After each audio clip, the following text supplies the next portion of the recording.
Amy Reed pressed her face against the transport window and watched the green planet grow larger.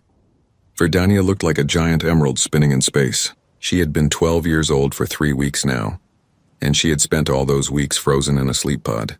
Now she was awake and heading toward her new home. Bruno snuffled against her leg. The honey badger was her best friend and had been since she was 7. Her parents said Bruno was special because most people could not keep honey badgers as pets. But Bruno was not really a pet. He was family. The transport landed with a soft thud.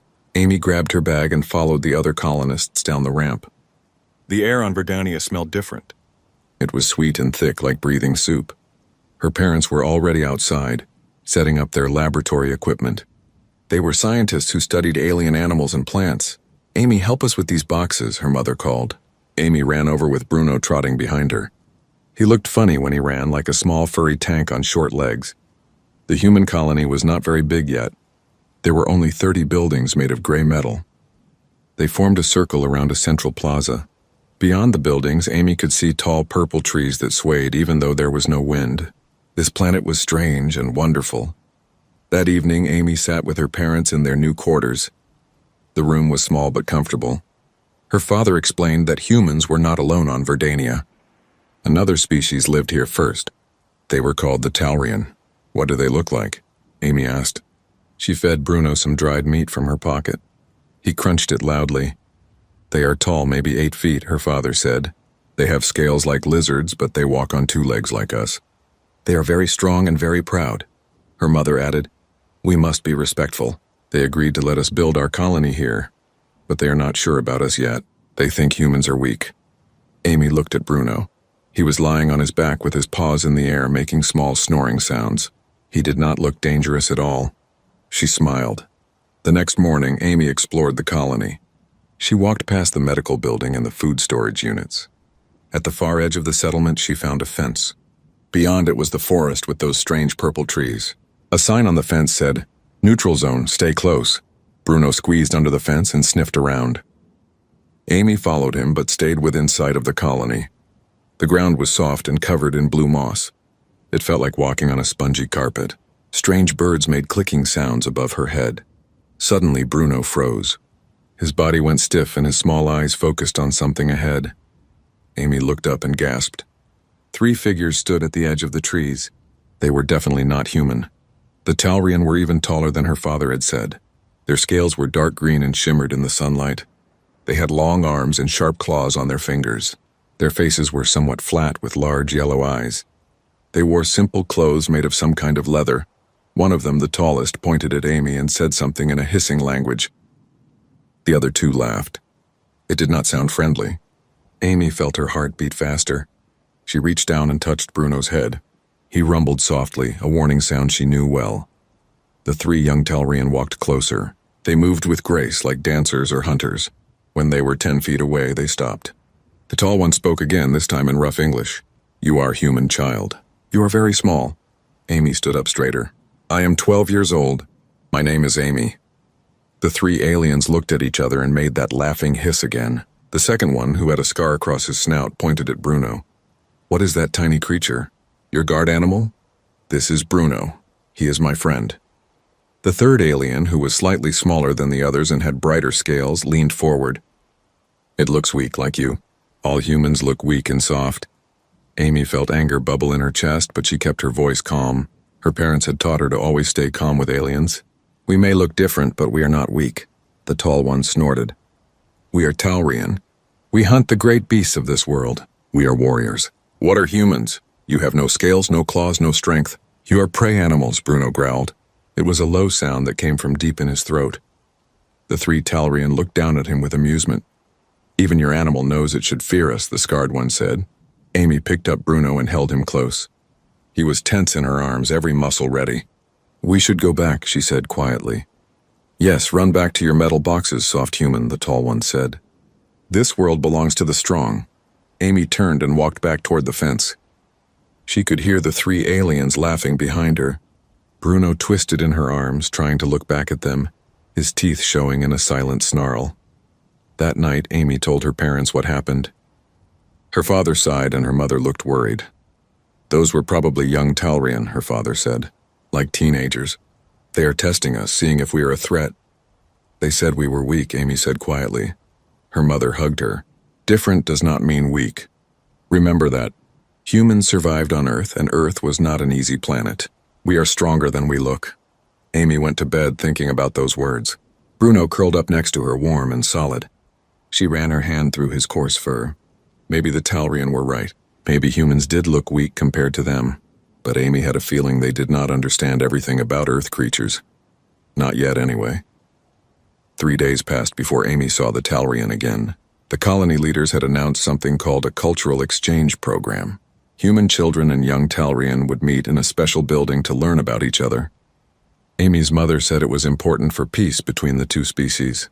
The Learning Center was the newest building in the colony. It sat right on the border between human and Talrian territory.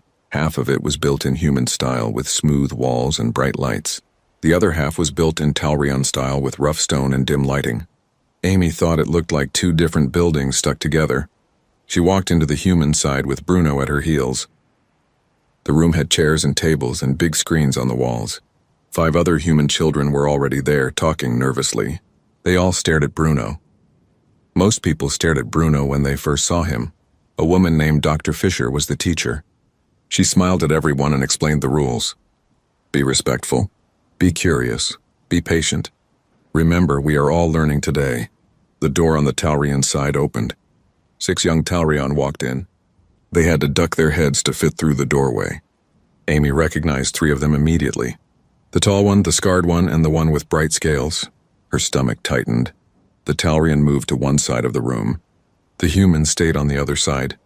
Everyone stared at everyone else. Dr. Fisher clapped her hands. Let us start with introductions. Humans first. Please say your name and one interesting thing about yourself. Amy went last. My name is Amy Reed. I brought my friend Bruno. He is a honey badger from Earth. Bruno sat next to her chair, looking at the Talrian with his small dark eyes. The tall Talrian made that hissing laugh sound again. We meet again, soft human. You brought your tiny friend. How sweet. Dr. Fisher frowned. Please introduce yourself properly. The tall Talrian stood up. He was even bigger than Amy remembered. I am Dren, son of Commander Toth. I have killed 3 razor beasts in the hunting trials. The scarred one stood next. I am Kos, son of Warrior Mend. I can climb the highest trees and I am the fastest runner in my group. The one with bright scales stood last. I am Lyra, daughter of Healer Wen.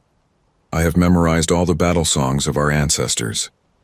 Amy noticed that all the Talrian introduced themselves with their achievements. They wanted everyone to know how strong and skilled they were. Dr. Fisher tried to start a discussion about different cultures, but it went badly from the start. Dren kept interrupting. He would point at the human children and make comments. Why are your teeth so small? How do you eat meat? Why is your skin so soft? Does it tear easily? Why do you need all these machines? Are you too weak to survive without them? Kos joined in. On our world, the weak die quickly. Only the strong survive. How did humans survive on their world? Amy felt her face get hot. She raised her hand. Earth was very dangerous.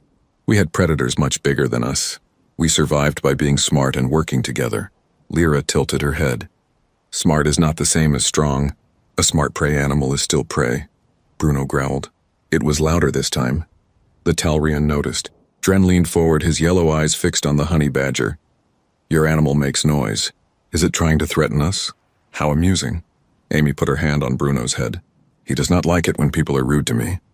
Dren stood up and walked closer. The other Talrian followed him. They surrounded Amy's desk. Bruno stood up too, his body stiff and his fur bristling. He looked bigger somehow. Such a small creature, Dren said. He reached out his clawed hand toward Bruno. Do not touch him, Amy said quickly. Why? Will he bite me? Will his tiny teeth hurt my scales? Dren laughed. Dr. Fisher stepped forward. Please return to your seats. This is not appropriate behavior. But Dren ignored her. He moved his hand closer to Bruno. The honey badger's growl became a snarl. His lips pulled back, showing surprisingly large teeth for such a small animal. Kos laughed. Look how angry it is. Like a baby trying to roar, Amy stood up. Bruno is not a pet. He is not tame. He is a honey badger, and on Earth even lions avoid them. Lyra made a dismissive sound. Lions? What are lions? More weak Earth creatures? Lions are big cats. They weigh 400 pounds and have claws as long as your fingers. They hunt in groups, and they leave honey badgers alone because honey badgers do not give up. Ever. Dren pulled his hand back but kept smiling. You expect us to believe that this small furry thing scares your mighty lions? Humans lie to make themselves seem more important, the other Talrian hissed with laughter. The human children looked uncomfortable. One of them, a boy named Paul, spoke up. She is not lying. I read about honey badgers. They are crazy brave. Koss turned to Paul. Brave? Or just stupid? There is a difference. Dr. Fisher clapped her hands loudly. Enough, this session is over. Everyone return to your sides. We will try again tomorrow when everyone can be more respectful. The Talrian walked out slowly, still making their laughing sounds. Dren paused at the door and looked back at Amy. Tomorrow we will show you real strength. We will demonstrate Talrian abilities. Then you can see the difference between your species and ours. After they left, Amy sat back down. Her hands were shaking. Bruno jumped into her lap and licked her chin. His way of saying everything was okay. Paul came over. Are honey badgers really that tough? Amy nodded. They fight animals 10 times their size. They have thick skin that is hard to bite through. And they never back down from a fight ever. Another girl named Ruth asked, Do you think the Talrian will keep being mean? Amy looked at the door where the aliens had left. Yes, I think they will. They think we are weak and they want to prove it. Dr. Fisher sighed. I will report this to the colony leaders. This cultural exchange is not working the way we hoped. That evening, Amy's father tried to make her feel better. The Talrian are a warrior culture. They respect strength and honor. They do not understand humans yet. Give it time. But Amy was not sure time would help. The Talrian had already made up their minds. They saw humans as prey, as weak things to be mocked, and tomorrow they would show off their strength to prove it. She held Bruno close that night. They do not know about you, she whispered. They think you are just a cute pet. They have no idea what honey badgers really are. Bruno made a soft chattering sound. Amy smiled. Maybe that was okay. Maybe it was better if the Talrian underestimated them. On Earth, predators who underestimated their prey often learned hard lessons. Maybe the Talrian would learn one too. Amy needed to collect plant samples for her parents. They were studying the blue moss that grew in the forest. Her mother had given her 3 small containers and a list of specific locations. The work would take her into the neutral zone, but she would not go far. Bruno followed her as always, sniffing everything with great interest. The forest was quiet today. The clicking birds were silent. Amy found the first patch of moss her mother wanted. It grew near the base of a purple tree. She knelt down and carefully scraped some into her container. Bruno wandered nearby, digging small holes in the soft ground. He liked to dig, well, the soft human goes out alone. Amy's blood went cold. She stood up slowly and turned around. Dren, Koss, and Lyra stood behind her. They must have followed her from the colony. They were not wearing their learning center clothes. Instead, they wore hunting gear with leather straps and small knives at their belts. Hello? Amy said carefully. She kept her voice steady even though her heart was pounding. I am just collecting samples for my parents. Dren walked closer. You are in the neutral zone, far from your metal buildings, far from your adult humans who tell us to be nice. Koss circled around to her left. Lyra moved to her right. They were surrounding her. Amy's mind raced. Her mother's safety training kicked in. Stay calm, do not run. Running triggers predator instincts. The neutral zone is for everyone, Amy said. Humans and Talrian both, Lyra laughed. Yes, but some belong here more than others. We were born on this world. You are invaders. Amy tried to step backward, but Koss moved to block her path. She clutched her sample container tighter. Where was Bruno? She looked around quickly and saw him about 20 feet away, his back to them, still digging. Dren reached out with his clawed hand and knocked the container from Amy's grip. It flew through the air and hit a tree. The lid popped off and blue moss scattered everywhere. Oops, Dren said, showing his teeth. How clumsy of me. Amy bent down to pick up the container. Koss stepped on it, crushing it under his foot. The plastic cracked and split. You are on our world now, human child. You follow our rules, and our rules say the weak serve the strong. Amy straightened up. We are not here to serve you. We are here to share this planet. Lyra moved closer. Her yellow eyes were cold. Share? You humans share nothing. You take and take. You build your ugly metal buildings on our sacred land. You cut down trees for your farms. You scare away the game we hunt. We asked permission, Amy said. Your leaders agreed. Koss made an angry hissing sound. Our leaders are old and soft. They fear war with other space species. But we are young. We do not fear. We think humans should leave or learn their place.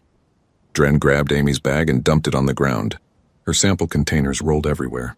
Her water bottle split open, soaking the moss. Her notebook landed in a puddle. Stop it, Amy said. Her voice was louder now. Anger was replacing fear. You have no right, Dren pushed her. Not hard enough to knock her down, but hard enough to make her stumble backward. No right? We have the right of the strong. What right do you have, soft thing? Amy's mind was working fast.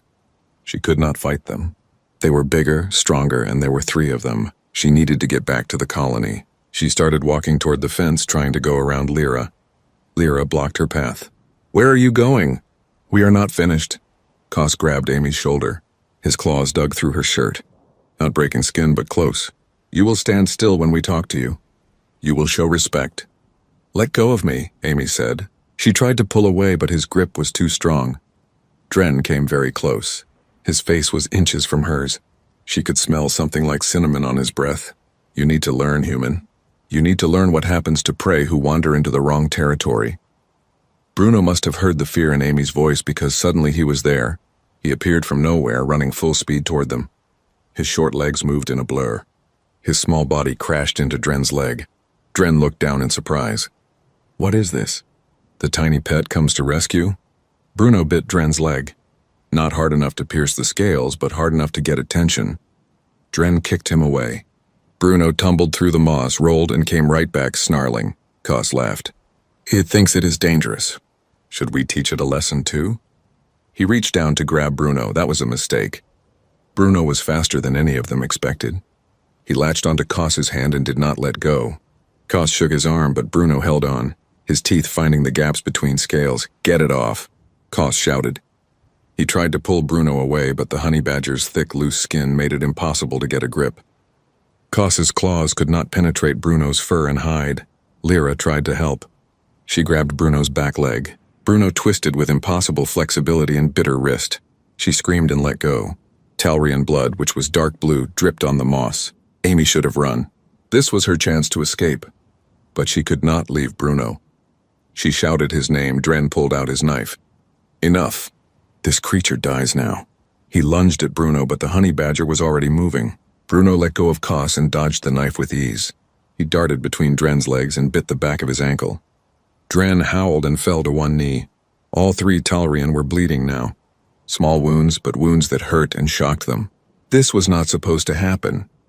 They were the strong ones. They were the predators. How was this small earth animal hurting them? Bruno positioned himself between Amy and the 3 aliens. His fur was standing straight up, making him look twice his size. His eyes were wild and fierce. He made a sound Amy had never heard before, a screaming growl that sounded like pure rage. Koss backed up. What is wrong with this creature? It does not fear us at all. Lyra held her bleeding wrist. It is insane. No animal fights like this. Dren tried to stand, but his ankle gave out. He looked at Bruno with something new in his eyes. Not amusement. Not contempt, fear, retreat, he said to the others. This is not worth it. They backed away slowly. Bruno followed them for a few steps, making sure they kept going. When they turned and ran into the forest, he did not chase them. He just stood there, breathing hard, watching until they disappeared. Then he turned and trotted back to Amy. Just like that, his rage was gone. He was her gentle friend again. He licked her hand and made a soft whining sound. Amy dropped to her knees and hugged him.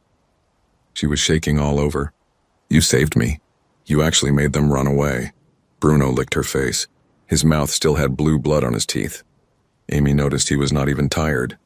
He was ready to fight more if needed. She gathered what was left of her samples and hurried back to the colony. Her mind was racing. The Talrian thought humans were weak. They thought Earth creatures were weak. They had learned they were wrong, but Amy knew this was not over. This was only the beginning. Amy burst through the colony gates with Bruno at her side. Her shirt was torn where Koss had grabbed her. Her samples were ruined. Her hands would not stop shaking. She ran straight to her parents' laboratory. Her mother took one look at her and knew something was very wrong. Amy, what happened? The whole story poured out. The three Talrian in the forest, how they surrounded her, how they destroyed her samples and threatened her, how Bruno attacked them and made them run. Her father's face grew dark with anger. Her mother pulled her into a tight hug. Within an hour, the colony alarm was blaring. All humans were called to the central plaza. Amy stood with her parents holding Bruno close. Colony Governor Ross stood on a platform with his advisors. His face was grim. "We have a situation," he announced. "The Taurian have filed a formal complaint. They claim a human child sent a vicious animal to attack 3 of their young people without provocation." Amy felt sick. They were lying, making themselves the victims. Her father stepped forward. "My daughter was the one attacked. She has a witness. Her wrist communicator recorded everything." Governor Ross nodded. "I know, we have reviewed the footage. But the Taurian do not care about our evidence. Their ambassador is demanding justice. He wants the animal destroyed and your family removed from the colony." Amy's mother gasped. "Destroyed? Bruno was protecting my daughter from assault." "I understand. But we are in a delicate position. We need the Talrians' cooperation to stay on this planet. If we refuse their demands, they may force all of us to leave." Amy felt tears burning her eyes. "It is not fair. Bruno saved me. They were going to hurt me." An older man named Dr. Park stepped forward. He was the colony's expert on Earth animals. "Governor, may I speak?" Governor Ross nodded. Dr. Park turned to address the crowd. "I think the Talrian do not understand what they encountered today. They think Bruno is a pet, a tame animal. They believe he attacked because Amy commanded him to. They do not understand honey badgers." "Explain," the governor said. Dr. Park pulled up images on his tablet and projected them on the big screen. Pictures of honey badgers appeared. Videos of them fighting off lions, leopards, and hyenas. Footage of them raiding beehives despite thousands of stings. Clips of them taking on venomous snakes without fear. "The honey badger is one of Earth's most fearless animals," Dr. Park said. "They have incredibly thick skin that protects them from bites and stings. They have powerful jaws that can crack bones. They have a savage fighting style that overwhelms larger predators. But most importantly, they never back down. Never. It is not in their nature." The crowd watched in amazement as a video showed a honey badger fighting off 6 lions at once. The big cats eventually gave up and walked away. "Bruno did not attack because Amy told him to," Dr. Park continued. "He attacked because he perceived a threat to his companion. This is instinct. Honey badgers are solitary animals in the wild. But when they bond with someone, they protect that bond with everything they have." Governor Ross looked thoughtful. "So you are saying Bruno was acting on natural instinct?" "Exactly. Amy could not have stopped him if she tried. When a honey badger decides to fight, nothing can change its mind." At that moment, a delegation of Talrian entered the plaza. Ambassador Vorn was in front, tall and imposing in his ceremonial robes. Behind him came Dren's father, Commander Toth, and the parents of Kos and Lyra. They looked angry. Behind them, the 3 young Talrians stood with bandages on their wounds. Ambassador Vorn pointed at Bruno. "That creature attacked our children unprovoked. It is a menace and must be eliminated." Governor Ross held up his hand. "Ambassador, we have evidence that tells a different story. Would you like to see it?" The governor played the recording from Amy's wrist communicator on the big screen. Everyone watched in silence as Dren knocked the container from Amy's hands, as Kos crushed it under his foot, as they surrounded her and threatened her. The audio was clear. Every word about humans being weak, about learning their place, about teaching lessons.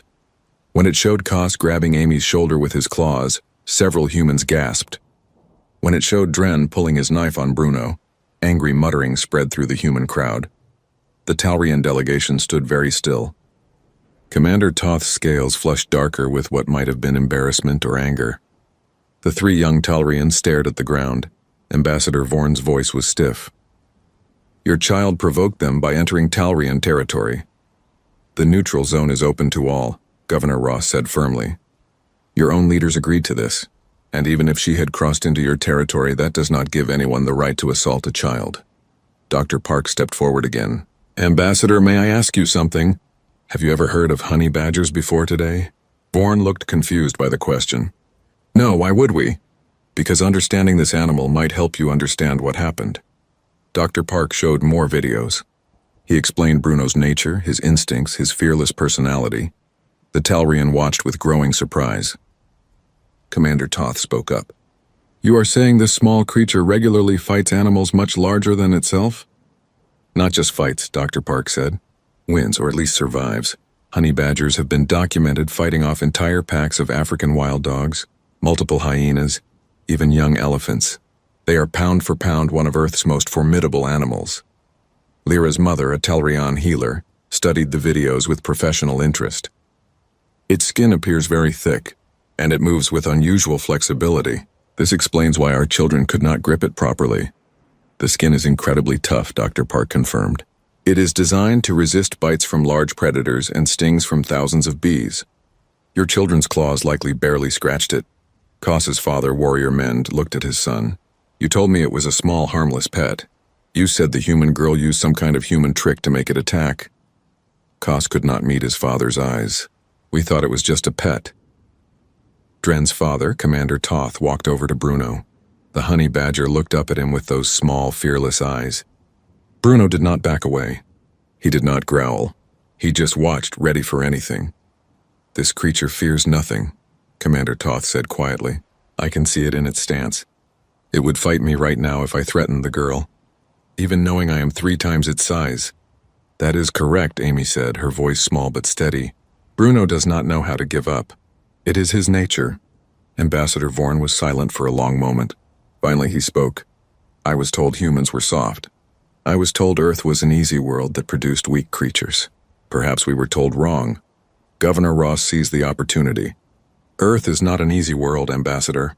It is filled with predators, diseases, natural disasters, and 1,000 different ways to die. Humans survived not by being the strongest, but by being the smartest and most adaptable. And we shared our planet with creatures like Bruno who taught us that size does not equal strength. Commander Toth looked at his son. You dishonored yourself today, Dren. You attacked a young female who was gathering plants. You threatened her. You forced her companion to defend her. This is not the Talrian way. Dren's scales flushed with shame. Father, we only wanted to show that Talrian are superior. Instead, you showed that you are fools who underestimate your opponents, his father said harshly. A true warrior respects all potential threats, no matter how small they appear. The healer examined the bandages on the 3 young Talrian. These wounds will scar. They will carry these marks for life. Good, Commander Toth said. Let them remember what happens when pride clouds judgment. Ambassador Vorn turned to Governor Ross. We withdraw our complaint. The creature acted to defend its companion, as is its nature. Your family may stay. However, I request that this girl and her companion attend our learning center. I want our young people to understand what they faced today. Amy's mother squeezed her shoulder. Is that acceptable to you, Amy? Amy looked at Bruno. He looked back at her with complete trust. Yes, but only if they promise not to bother us again. Commander Toth spoke directly to Amy. You have my word as a Talrian commander. No harm will come to you or your companion. My son will publicly apologize, as will the others. Amy nodded. She felt tired suddenly, all the adrenaline draining away. Her father picked up Bruno. The honey badger was already falling asleep. The fight forgotten. As the delegation left, Amy heard Warrior Mend talking to his son Koss. A creature 1/20th your size made you run. This is a lesson you will never forget. Amy smiled despite everything. No, she thought, they would definitely never forget. The formal inquiry took place 3 days later in the largest building in the colony. Humans and Talrian filled the room, sitting on opposite sides. Amy sat in the front row with her parents and Bruno. Across the aisle, Dren, Koss, and Lyra sat with their families. The 3 young Talrian looked very different now. Their confident swagger was gone. A panel of judges sat at the front. 3 humans and 3 Talrian. They would decide what happened next. Governor Ross sat on the human side. Ambassador Vorn sat on the Talrian side. A neutral mediator from the United Planets Council connected via video screen. Her name was Mediator Chen, and she looked stern. Mediator Chen spoke first.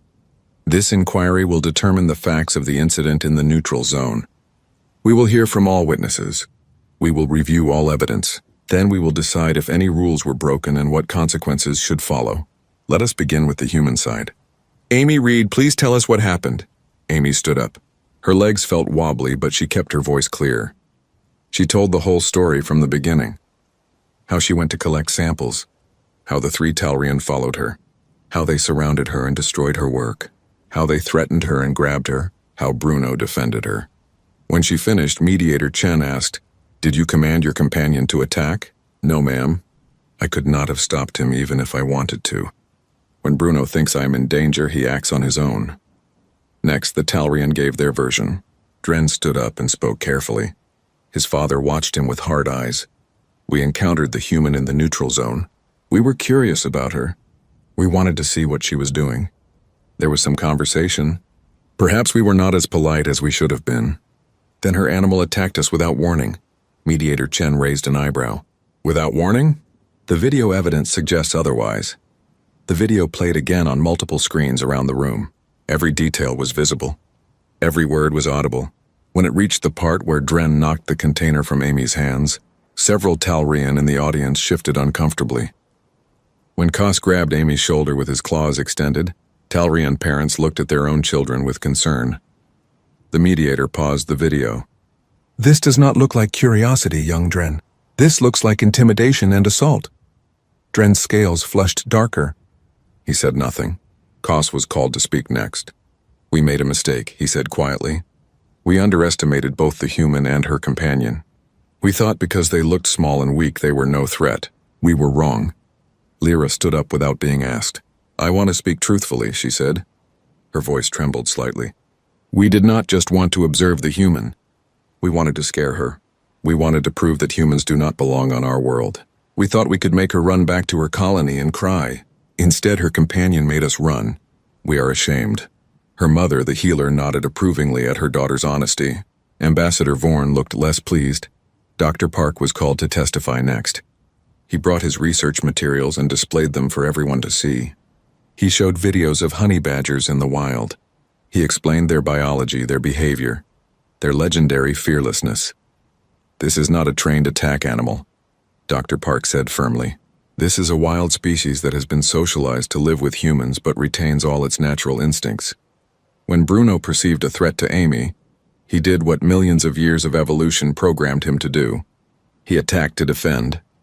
A Talrian scientist named Observer Rick stood up. "May I ask questions?" Mediator Chen nodded. Observer Rix approached the screen showing Bruno's species information. He studied it carefully. "You say this animal regularly confronts predators much larger than itself?" "Yes," Dr. Park confirmed. "African lions, leopards, hyenas, even young rhinoceros. Honey badgers have been observed challenging all of them. And what is its success rate? They usually survive. Sometimes they drive the predator away. Sometimes they just outlast it until the predator gives up. Honey badgers have incredibly high pain tolerance and they never stop fighting." Observer Rix turned to the audience. "This changes our understanding significantly. We assumed Earth was a gentle world that produced gentle creatures. Clearly we were mistaken." A Taurian elder named Keeper Sorn stood up. She was ancient. Her scales faded to pale gray. "May I speak?" she asked in a raspy voice. "Please," Mediator Chen said respectfully. Keeper Sorn walked slowly to the front of the room. She looked at Bruno for a long time. Then she looked at Amy. "When humans first arrived, we thought they were prey species. They have no claws, no scales, no natural weapons. They seemed so fragile. But my grandfather told me stories of other species who seemed weak, but survived terrible worlds. He said the most dangerous opponents are often those who look harmless." She turned to face the Talrian side of the room. "Our young people forgot this wisdom. They judged by appearance only. They thought small meant weak. This creature taught them otherwise. Perhaps it was a lesson they needed to learn." Ambassador Vorn stood up. "Keeper Sorn, with respect, our children were injured. They carry scars now." "Yes," Keeper Sorn said simply. "Scars from their own poor judgment. Better they learn this lesson now against a small animal than later against something that could kill them." Commander Toth stood up. "I agree with the Keeper. My son acted dishonorably. He and his friends ganged up on a single young female who was doing peaceful work. They intimidated her. They destroyed her belongings. They grabbed her with claws extended. If this human's companion had not intervened, what would have happened next?" Dren stood up. "Father, we would not have hurt her seriously. We just wanted to scare her." "Intention does not matter when your claws are out," his father said coldly. "You created a threatening situation." The animal responded appropriately. You are lucky it was such a small creature. If humans kept bears or big cats as companions, you might not be alive to tell this story. Mediator Chen called for order. Based on the evidence presented, I see no wrongdoing on the part of Amy Reed or her companion. The animal acted in defense of its bonded human against a legitimate threat. However, I want to hear from the Talrian leadership. Ambassador Vorn, what is your position now? Ambassador Vorn was quiet for a long moment. His yellow eyes moved from Bruno to Amy to the video screen showing the incident. Finally, he spoke. I was angry when I first heard about this incident. I believed our children's story that they were attacked without cause, but the evidence is clear. Our young people created a dangerous situation through their arrogance and prejudice. They paid a price for their foolishness. I withdraw all demands for punishment against the human family or their companion. Relief swept through the human side of the room. Amy's mother squeezed her hand. Her father exhaled deeply. However, Ambassador Vorn continued, this incident reveals a larger problem. Our people and the humans do not understand each other. We make dangerous assumptions. This must change. Governor Ross stood up. I agree completely. We propose enhanced cultural exchange programs with proper supervision and safety protocols.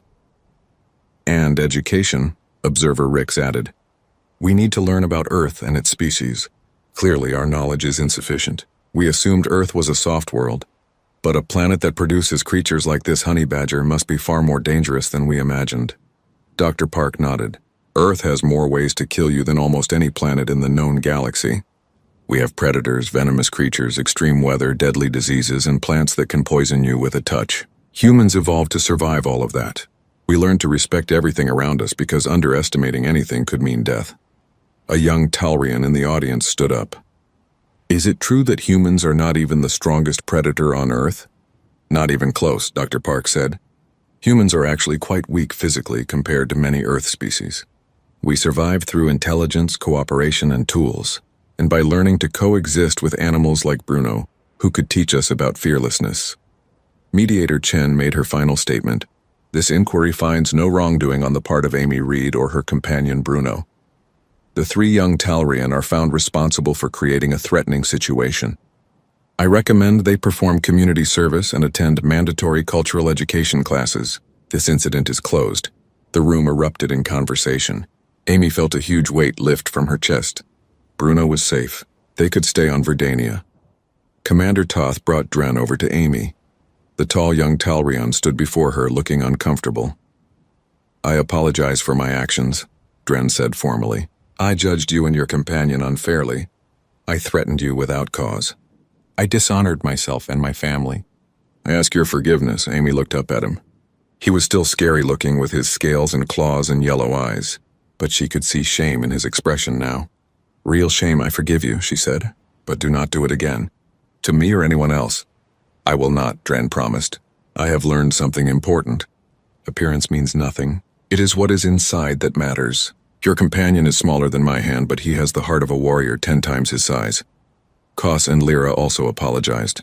They looked at Bruno with new respect and kept a careful distance. As the room cleared, Keeper Sorn approached Amy.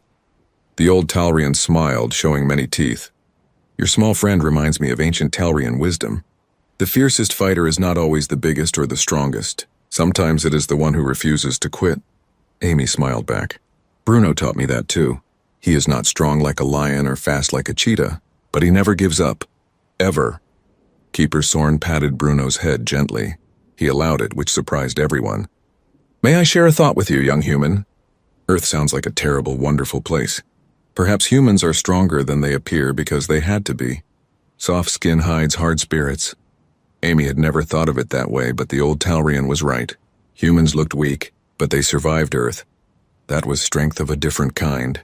As Amy left the building with her parents and Bruno, she felt something had changed. The Talrian were looking at them differently now. Not with contempt, with curiosity, with respect. One small honey badger had shifted the way an entire alien species saw humanity. Amy thought that was pretty amazing. 2 weeks passed after the inquiry. Amy returned to the learning center with Bruno, though she was nervous about it. The room felt different this time. The humans and Talrian were no longer sitting on opposite sides. They mixed together, still awkward but trying. Amy sat at a table near the window. Bruno curled up under her chair, relaxed but watchful. She was reading about Talrian history when someone approached. She looked up and was surprised to see Dren. "May I sit here?" he asked. His voice was different from before, less arrogant, more genuine. "Okay," Amy said cautiously. Dren sat down carefully, keeping his movements slow and non-threatening. His right forearm still had visible scars where Bruno's teeth had found the gaps in his scales. He saw Amy looking at them. "I requested they not heal them completely," he said, touching the scars. "Our healers could have removed them entirely, but I asked them to leave marks. I want to remember what I learned."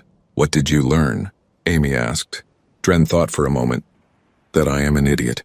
That judging by appearance is foolish. That small does not mean weak. Many lessons, actually." Bruno poked his head out from under the chair and looked at Dren. The Talrian tensed slightly but did not pull away. Bruno sniffed his foot and then retreated back under the chair. "He remembers me," Dren said quietly. "He remembers everyone who threatens me," Amy said. "But he is not angry now. He knows you are not being threatening." Dren nodded slowly. "I have been researching Earth. I spent many hours watching videos and reading documents." "Your planet is terrifying," Amy laughed. "It is just home to us." "Just home," Dren repeated. "Humans say that so casually." "Do you know what I learned? Earth has spiders that can kill you with one bite. Snakes that inject venom that melts your organs. Tiny frogs whose skin is so poisonous that touching them can stop your heart. Plants that cause pain so intense people have chosen death over enduring it." "Well, yes," Amy admitted. "But you learn to avoid those things. You learn what is dangerous and what is safe." "But that is my point," Dren said, leaning forward with excitement. "Everything on Earth is trying to kill everything else. Yet humans not only survived but became the dominant species. Without scales. Without claws. Without venom. How?" Amy had never really thought about it that way. "I guess we used our brains. We made tools and weapons. We worked together in groups. We learned to outsmart things that were bigger and stronger." Dren pointed at Bruno. "And you befriended creatures like him. Other species would have killed such a dangerous animal or run from it. Humans made it family. Why?" Amy reached down and scratched Bruno's head. He made a happy chattering sound. "Because Bruno is not dangerous to us. He is only dangerous to things that threaten us. Humans learned a long time ago that having allies is better than having enemies, even if those allies are fierce and fearless and a little bit crazy." Koss and Lyra approached the table. They hesitated, unsure if they were welcome. Amy gestured for them to sit. They did, keeping careful distance from Bruno. Koss spoke first. "I also have been studying Earth. I watched videos of something called persistence hunting. Humans would chase animals for hours and hours until the animals collapsed from exhaustion." "Is this true?" "Yes," Amy said. "Before we had weapons, we hunted by running. We are not the fastest species, but we can run longer than almost anything else. We would track prey for days sometimes, never letting them rest until they were too tired to run anymore." Lyra looked horrified. "That sounds cruel." "It was survival," Amy said. "Humans are not strong like Talrian. We cannot run down prey in a quick sprint, so we learned to outlast them. We learned patience. We learned that sometimes winning is not about being the strongest or the fastest. It is about refusing to give up." Dren touched his scars again. "Like your companion. He is not strong enough to truly hurt us. Our scales protect us well, but he refused to stop attacking. He was relentless. Even when we were 3 against 1, even when we were so much bigger, he did not care. He just kept coming." "That is the honey badger way," Amy said. "They do not calculate odds. They do not think about whether they can win. They just fight with everything they have and never stop. Millions of years of evolution made them that way." Observer Rix entered the room and came to their table. The old Talrian scientist had become fascinated with Earth biology since the inquiry. He sat down without asking, his eyes bright with curiosity. "I have a question for you, young Amy. I have been studying Earth's predator species. You have creatures called orcas that hunt great white sharks. You have animals called wolverines that fight bears. You have African wild dogs that can bring down prey 10 times their size through teamwork. How did humans compete with all of these?" Amy thought carefully. "We did not compete directly. We outsmarted them. We observed them and learned from them. We saw how wolves hunted in packs, so we learned to work in groups too. We saw how bears used their strength, so we made tools to be stronger. We learned from everything around us. Adaptive learning, Observer Rick said, nodding. Humans are not specialized. You have no particular strength. But you can learn and adapt to any situation. This is a different kind of power. Dr. Fisher, the human teacher, called the class to attention. Today we will discuss survival strategies across different species. Let us start with the Talrian. Dren, please explain how your people survived on Verdania. Dren stood up. We evolved strength and speed. Our scales protect us from the claws of predators. Our climbing ability lets us escape into the trees. We hunt the great beast with honor and courage. Excellent, Dr. Fisher said. Now, Amy, please explain how humans survived on Earth. Amy stood up, feeling nervous with everyone watching. Humans survived by being smart and stubborn. We made tools to hunt with. We made fire to stay warm and cook food. We built shelters to hide from predators. We worked together in tribes to protect each other. And we learned from the animals around us. When we saw honey badgers never give up, we learned to never give up too. When we saw wolves hunt in packs, we learned to cooperate. When we saw birds migrate to follow food, we learned to do the same. A young Talrian raised his hand. But you said Earth has animals that can kill you easily. Were you not prey? Sometimes yes, Amy admitted. Humans were prey for tigers, lions, bears, and many other predators. But we learned to fight back. We learned to avoid danger. And most importantly, we learned that just because something can kill you does not mean it will. You can coexist with dangerous things if you are careful and respectful. She reached down and picked up Bruno, holding him so everyone could see. Bruno could hurt me if he wanted to. His teeth are sharp and his claws are strong, but he does not hurt me because we are family. We trust each other. This is the human way. We make friends with the world around us, even the dangerous parts. Bruno licked her chin, making several students laugh. Over the following weeks, something remarkable happened. The Taurian students started asking the human students questions constantly. They wanted to know about Earth's oceans filled with creatures like great white sharks and giant squid. They wanted to hear about hurricanes and tornadoes and earthquakes. They were fascinated by the fact that humans lived on every continent, in every climate, from frozen tundra to burning deserts. One day, Dren brought his father to the learning center. Commander Toth wanted to meet Bruno properly. The large Taurian warrior knelt down and looked at the honey badger with respect. I have watched many videos of your species, Commander Toth said to Bruno, who of course did not understand words but seemed to appreciate the respectful tone. I understand now why you fought my son and his friends. You saw a threat to your pack member. You did what any good warrior would do. You defended her without hesitation or fear. He looked up at Amy. In Taurian culture, we value courage above all things. Your companion has taught us that courage is not about size or strength. It is about heart. It is about refusing to surrender even when the odds are against you. Amy smiled. That is what Earth taught us too. Every creature on our planet had to be brave just to survive another day. Commander Toth stood up and addressed Dren. I have decided. You will spend 1 month learning about Earth and its creatures. You will study how humans survive their terrible, wonderful world. You will write a report on what makes humans strong despite their soft appearance. Perhaps then you will understand what it means to be truly formidable. Dren nodded eagerly. Yes, Father. I have already begun. Did you know that humans can survive in space with only thin suits? They build ships that travel between stars. They explore places where they cannot even breathe. This is remarkable courage. As the weeks turned into months, Amy noticed the colony changing. Taurian and humans began working together on projects. They shared meals. They taught each other games and songs. The suspicion and hostility faded, replaced by curiosity and respect. Bruno became something of a legend among young Talrian.